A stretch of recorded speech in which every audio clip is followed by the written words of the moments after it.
misnomer. The Confederate wore as much, as long as they didn't wear blue, it worked out pretty good. Now, when I say battery of artillery, when you read about cannons, you read a battery did this and a battery did that. Well, in the Confederate Army, a battery of cannons is 4 cannons commanded by a captain. In the Union Army, it is 6 cannons commanded by a captain. And there were lots of cannons here at the Battle of Kennesaw Mountain. The Union Army, under William T. Sherman, had with them 110,000 troops and over 250 cannons. The Confederate Army, under Joseph E. Johnston, had around 60 to 65,000 troops, depending on what day you're looking, and had right around 180 cannons. This battle could be heard as far away as Atlanta as a rumble in the background with the artillery fire. But that really doesn't tell the full story.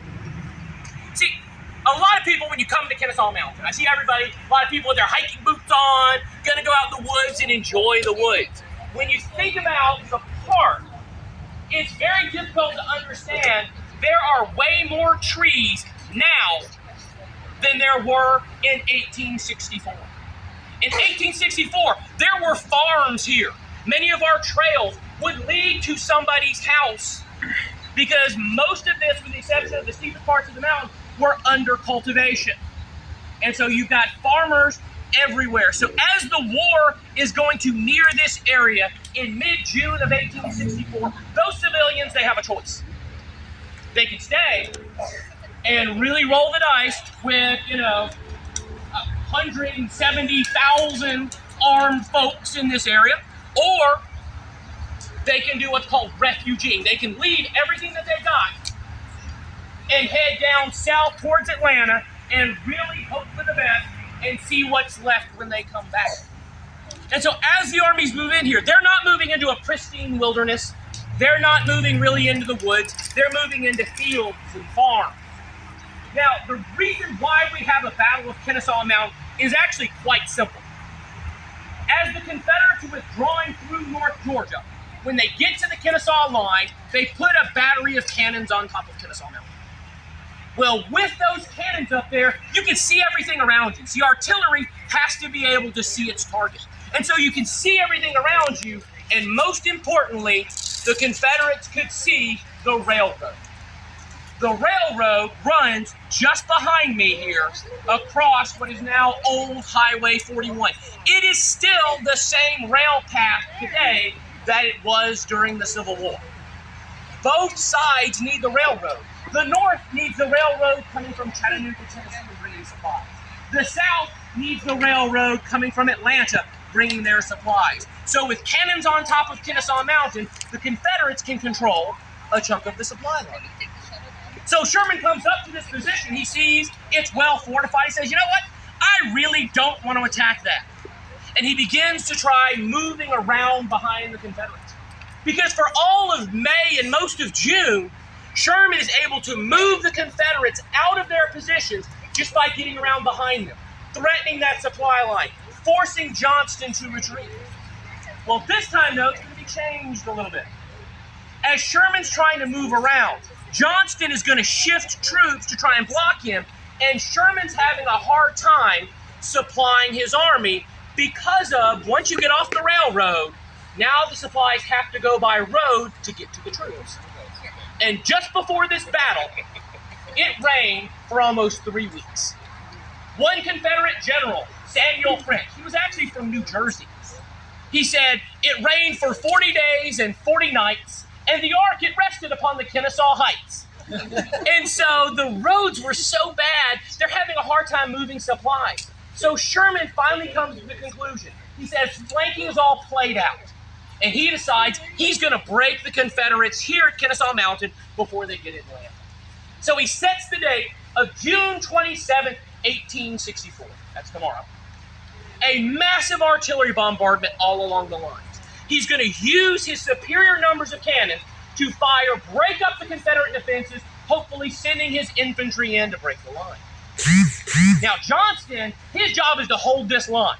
He doesn't have as many troops, so he's going to be in those trenches. And as you tour our battlefield, look to the trenches. They're original trenches from the Civil War, dug by soldiers or people who were enslaved. It is an amazing line of trenches and well worth you seeing. And so what's going to happen is Johnston's waiting because he knows the hammer's going to fall. He's just not sure when.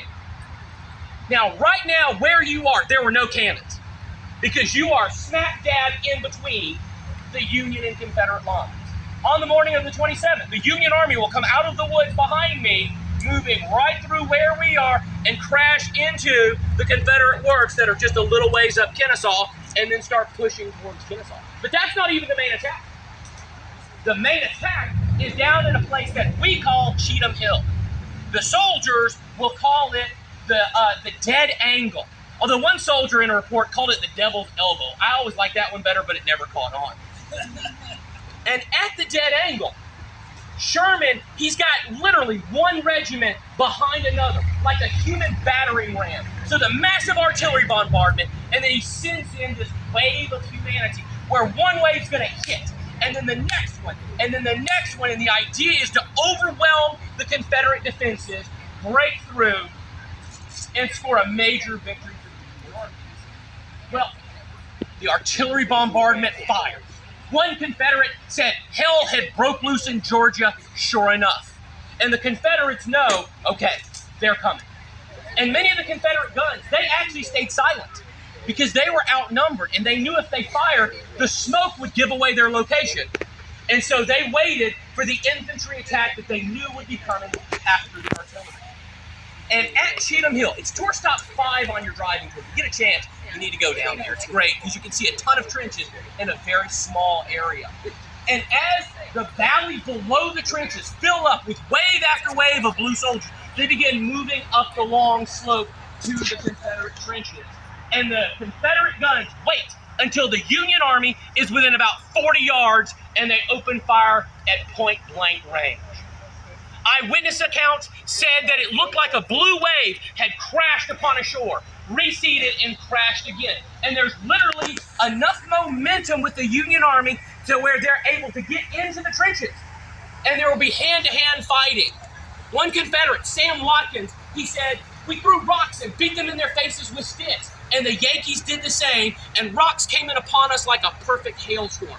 The life and death grapple of the two armies is going to be in those trenches that you can walk along today. Well, very quickly, due to the trenches, due to the artillery that is sweeping fire in front of the trenches, the Union Army is unable to continue the attack. They are not able to break through the Confederate line as they had hoped. They're going to withdraw a little bit and kind of take stock of what has happened. And so on the day of the battle, the attacks on the Confederate line are unsuccessful. Johnston has won a victory, except the roads had dried up a little bit.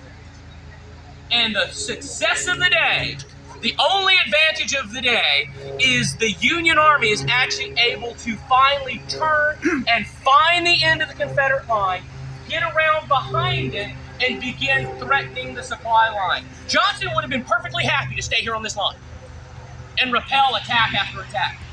But very quickly, Confederate command realizes, there are Union troops closer to Atlanta than there are Confederate troops. And while Johnston is successful in repelling the attack, in early July, he is actually going to have to withdraw off of Kennesaw Mountain and begin moving in towards Atlanta. Now, the artillery we have here in front of you today is a good example of the types of guns that you would see out and about in almost any given Civil War battlefield.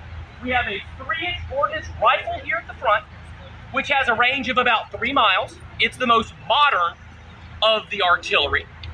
Then we have a 6-pound field gun. It's actually a holdover of the Mexican War of the 1850s. They were becoming very obsolete by this time. And then the far two guns, we have 2 12-pound field howitzers. They only have a range of about 3/4 of a mile, but in the Confederate case, at Cheatham Hill, those are the types of guns that were waiting until the Union Army was right there on top of them, and they're going to open fire with what is called canister. Canister is a large tin can packed full of iron balls. Those I'm going to fire in for our second time. We ask that everybody stay right where you are. Hang on to puppy dogs and kids. Once we have the range clear, we're going to go ahead and fire one more. Oh, wow. Both players. Are you sure? Yeah, he just said. Megan.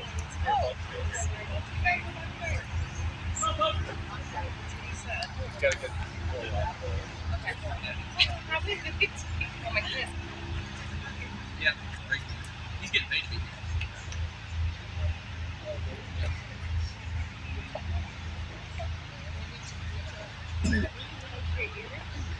So they're sort of like.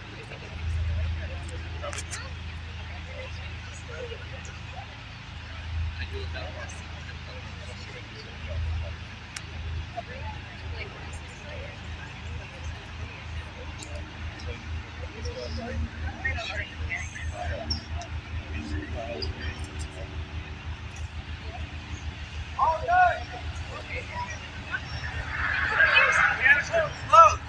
Okay, they're loading.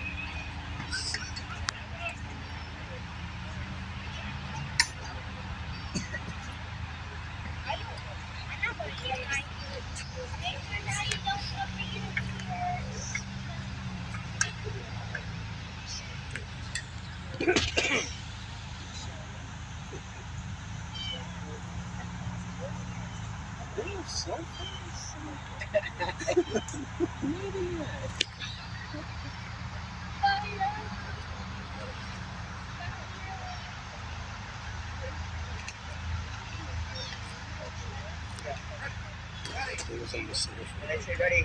Ears up. Let's say ready.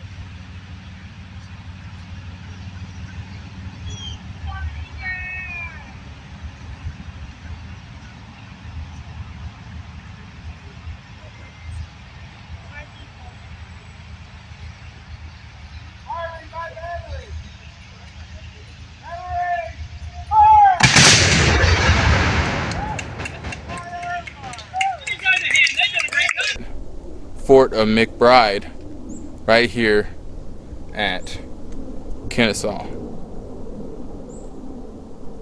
So if you guys are ever in the area of Kennesaw, I would recommend coming out to Kennesaw Mountain National Battlefield. It's a great place. They have a great museum here, as well as a gift shop where you can make any purchases that you would like. T-shirts. They got some pictures of the Battle of Kennesaw. That's actually pretty cool. Here's a plaque that kind of gives you a little bit more backstory of Fort McBride. As you can see right there. Here, baby, can you hold this camera real quick? Oh, this is right. You should read this one. Lift it up just a little bit, baby. So Fort McBride was actually shielded by earthworks. The Confederates in this battalion atop Little Kennesaw dueled with the Union artillery for 2 weeks. Confederates named this fortification for Lieutenant Edward D. McBride, who was killed by Sharpton from a exploding Federal shell in a skirmish June 23rd, 1864.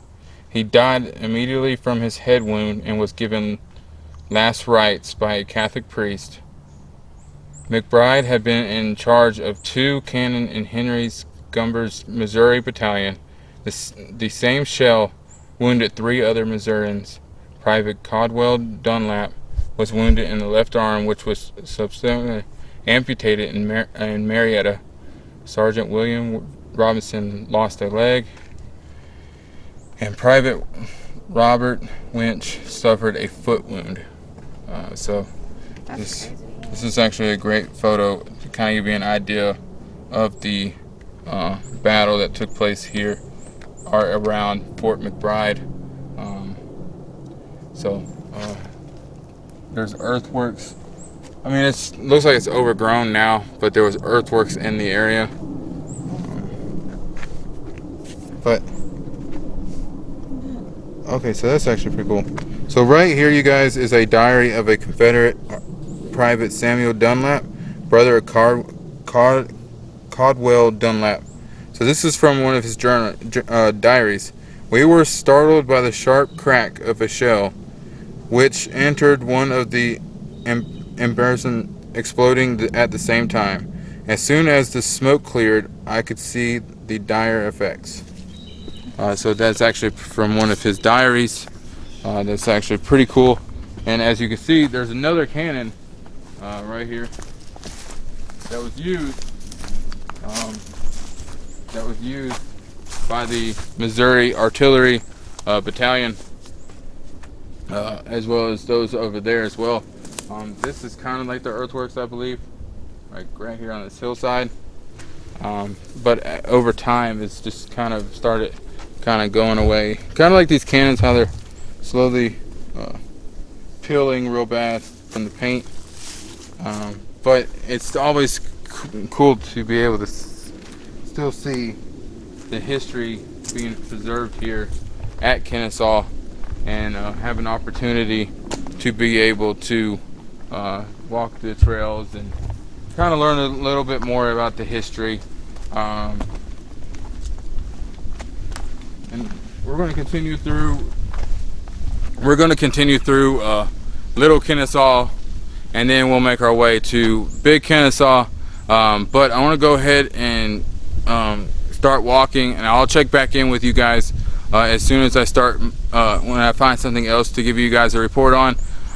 But with that being said, I love you guys and talk to you guys again soon. Alright, you guys, so we are actually moving our way up to the top now, right here. Alright, it's giving you guys a little bit more on the dueling cannons that was used on June 19th by Captain Charles L. Limsden's Alabama Battalion on Big Kennesaw Mountain. Hit a railroad water tower, scattering both water and nearby Yankees, luckily shooting for smoothbore Napoleon cannon.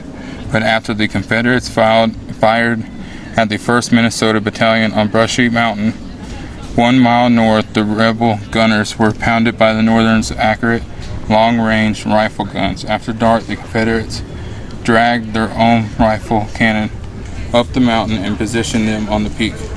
Despite steady rainfall, the Federals and the Confederates bombarded each other intermittently day and night for a week. Although the cannonades inflicted little damage on either side, their intensity provoked one Federal to write, "I never saw so much firing in a rainstorm or worse mud hole." So that kind of gives you a description right there, a little image of it. Then if you walk up here, you have this big gun. So this is where they would have stationed some of the artillery right here among the earthworks that was made by the Confederates trying to hold back the Union on the siege of the Battle of Kennesaw and on top of Big Kennesaw. And then you have the fence here trying to preserve it.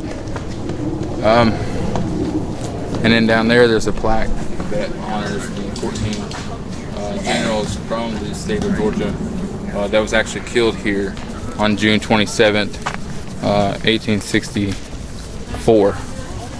They were killed here at this battle. And then we'll take a little walk.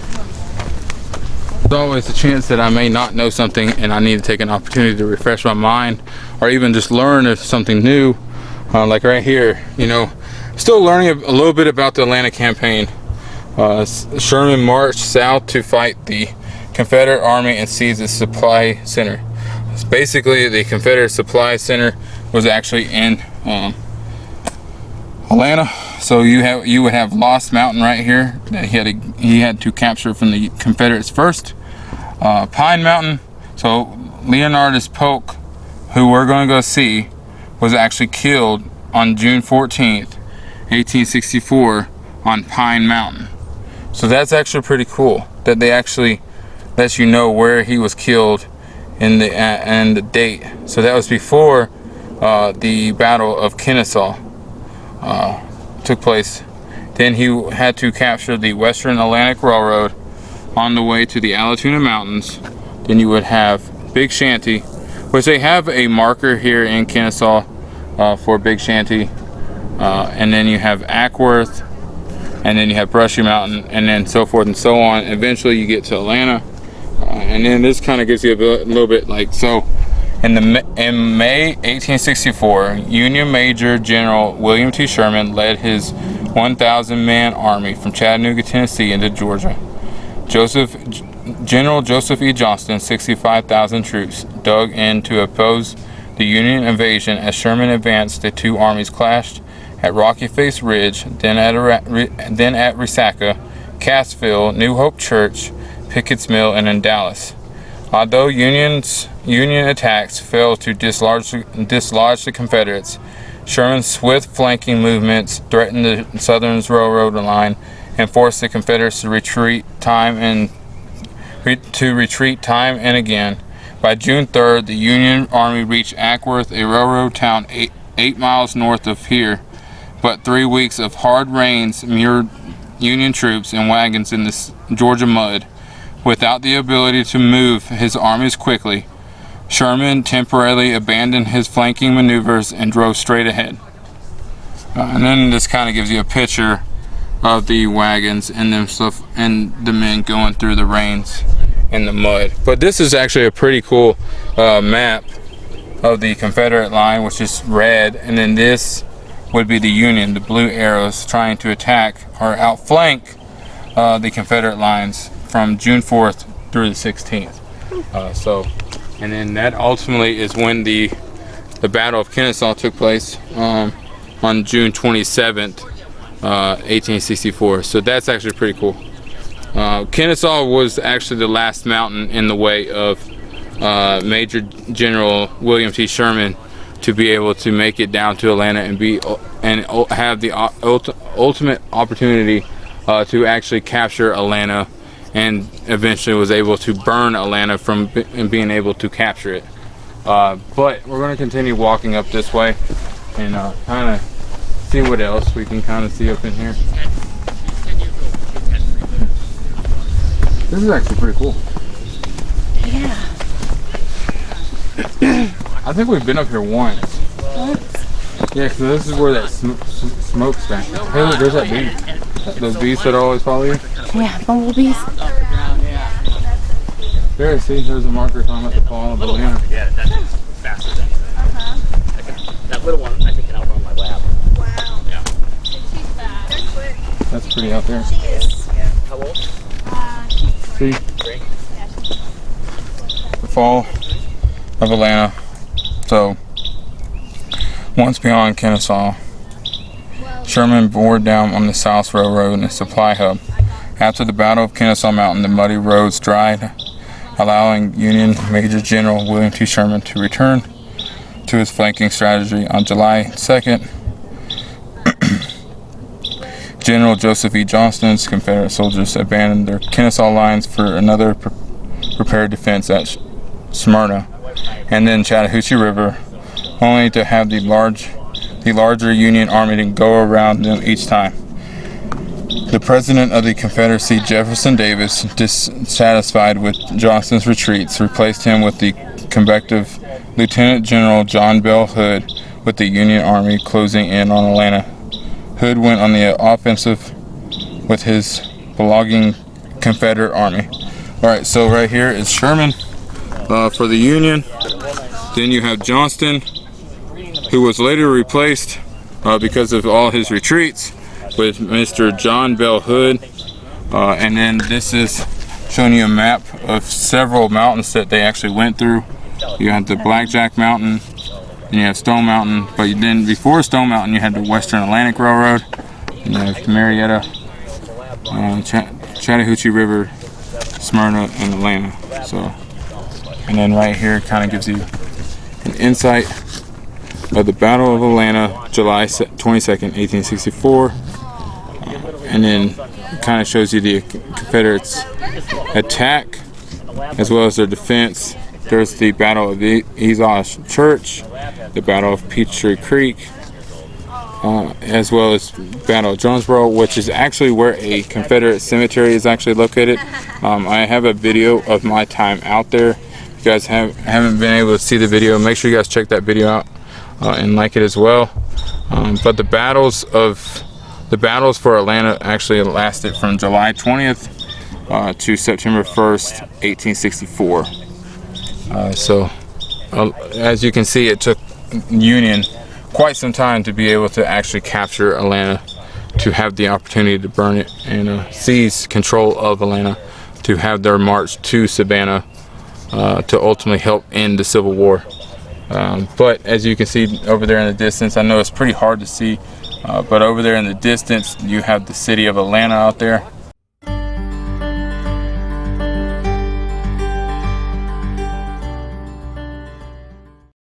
Alright you guys, so we are still here at the Kennesaw battlefield. As you guys seen earlier, we were at the Cobb's farm. Today we're going to actually go over there across the street and walk the Pigeon Hill Trail. And this is a little bit of more information of the assault on Pigeon Hill. Union attackers failed to split the Confederate Army here. On the morning of June 27th, 1864, 3 brigades totaling 5,500 soldiers from Ohio, Indiana, and Illinois charged toward Pigeon Hill, advancing in the battle lines astride Burnt Hickory Road. 1 Union brigade overran the Georgia-held rifle pits near this location, while 2 other brigades crossed Old Mountain Road. Once beyond the road, the attack ran into felled trees and other Confederate-built obstacles on Pigeon Hill. As the Federals struggled over the obstacles and rough terrain, the well-entrenched Southerners opened fire with musketier and cannon. Some Confederates on Little Kennesaw even heavy boulders. The Union troops sought cover as the assault crumbled. And this is a picture. This is the Union trenches in front of Little Kennesaw and Pigeon Hill. So that is the Union trenches that they had. Here's a map right here. Once again, the Confederate brigade commanders are in red. So you have 1 brigade general, O'Neill, Reynolds, Eckner, Sears, Cockrell, Stevens, Mercer, Jackson, and Griss. And then right here is their artillery positions. There's Big Kennesaw, Little Kennesaw. French and Walker are the commanding officers, I'm assuming, at the time of these battles. These little markers that you see right here are buildings that was here during 1864. So you are here. You'll take Old Mountain Road and you'll follow that. Now let's talk about the Union side. You have Fuller, Williams, Wellcut, G. Smith, and many others. Then you have the artillery position, and then they have a 24 gun battery right here. So this is 24 guns of artillery that will be firing upon the Confederate soldiers here at Pigeon Hill, Little Kennesaw, Big Kennesaw. And you guys know the outcome. Even though Confederates put up a good fight and they held them off as long as they could, they eventually did lose the Battle of Kennesaw Mountain, unfortunately, and they had to retreat and fall back, which opened up another gateway for Sherman to make it even closer to Atlanta, Georgia.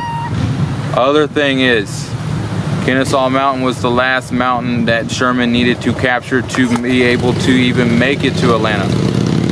So he already captured one in Dalton with Rocky Face Ridge. He captured that mountain when he was coming in from Chattanooga.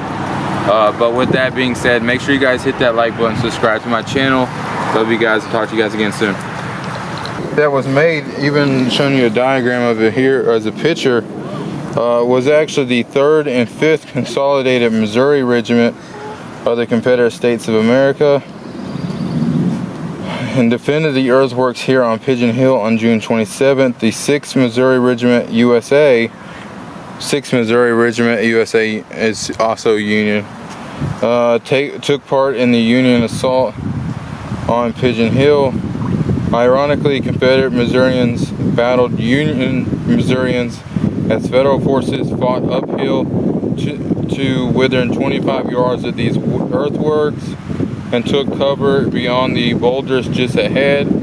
By the time they retreated from the hill, 154 Federals of Brigade General Giles Smith brigade lie dead, 10 of those from Missouri.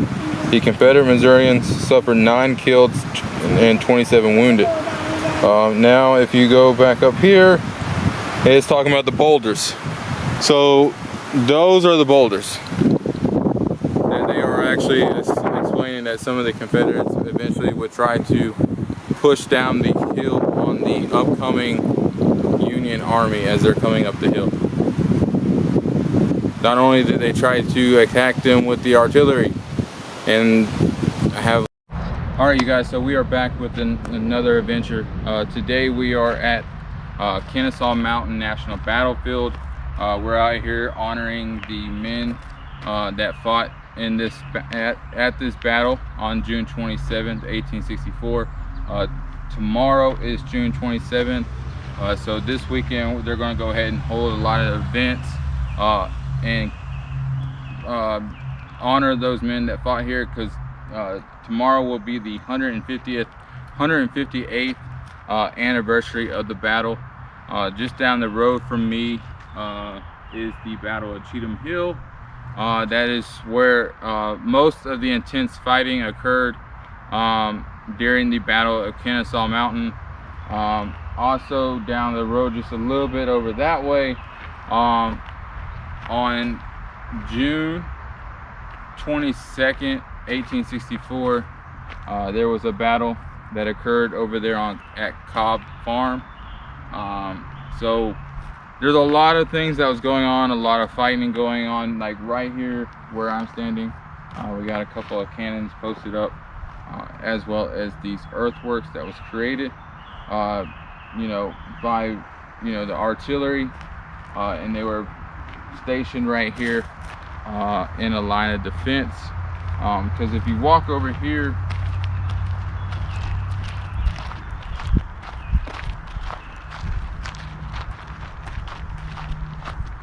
there's a marker that kind of gives you a little bit more description about it.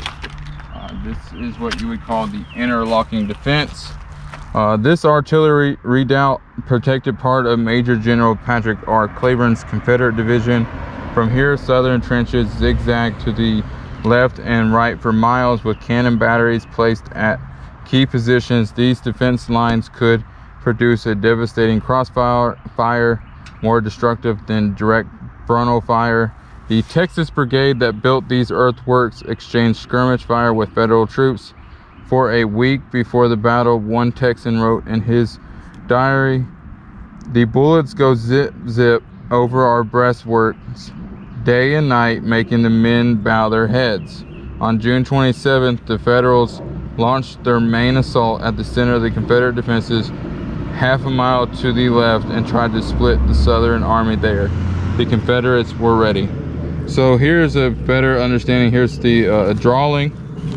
So as you can see, there's this where the Confederates would have maybe their ammunition as well as supplies, and then you had artillery posted on each side, so you would have 2 here, 2 there, as well as the rest of the men in here. There's your commander, our captain, and then they would be watching each side. So that kind of gives you an idea of the way that it's laid out here for you, so you guys can get a better understanding of how their defenses were set up right before the battle began on June 27th. But with that being said, you guys, we're going to go ahead and get back in the vehicle and head over to Cheatham Hill. All right, you guys, so we have came to a second part of the Cheatham Hill battlefield. This is a section here behind or inside these earthworks is the camouflage cannons. These cannons were Tennessee cannons who positioned two 12-pound housers within this redoubt. So if you guys are not familiar, Cheatham Hill was named after the Confederate Major General Benjamin F. Cheatham, who also ordered these artillery crews to camouflage the earth mounds with cut underbrushes and to hold their fire unless attacked. For the next week, they kept under cover as Union bombardments tried to weaken the Confederate lines. On the morning of June 27th, a Union barrage preceded close-packed Federal attackers. The gunners here waited silently as blue-clad columns pushed through the dense forest despite Confederate small arms fire. Finally, a point-blank range, the cannon crews opened fire. Firing canisters stunned the Federal lines, and according to one Confederate officer, did great execution. So this is giving you guys a little bit of a picture of what it looked like back in that time. And here's a couple of the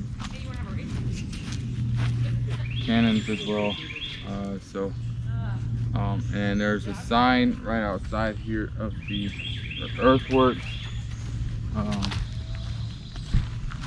that gives you the specific name of the Tennessee Battery, which is the Confederate Mabin's Tennessee Battery. So they were here and they are hosting a defense line and giving artillery protection for the infantry as Unions coming through. Right over here there's a marker for the climax of Cheatham Hill.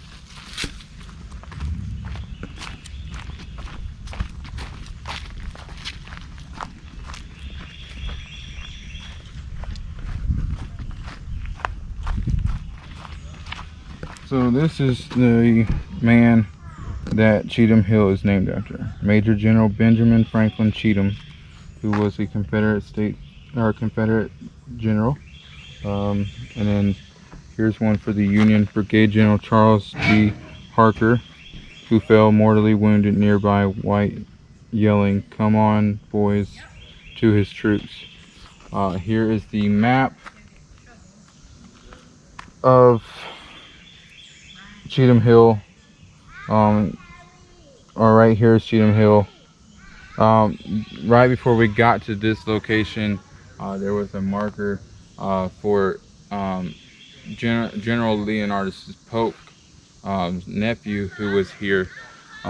He was also mortally wounded and later returned home after being honorably discharged from the military after being wounded here at the Battle of Kennesaw.